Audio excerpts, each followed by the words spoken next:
Hello दोस्तों, तो आज हम कर रहे हैं capital ABCD। A for apple, B for bull, C for cat,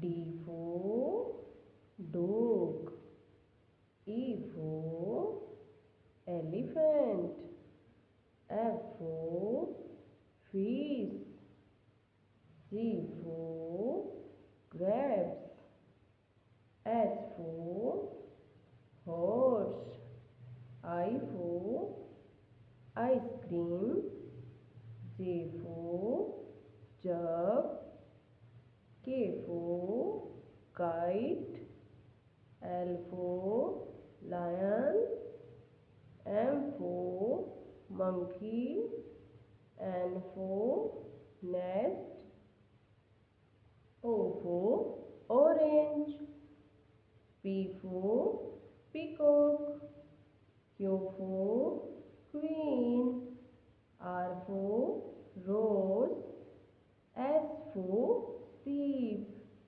T for tiger, U for umbrella, V for van, W for watch, X for Xmas, Y for yak, Z for zebra।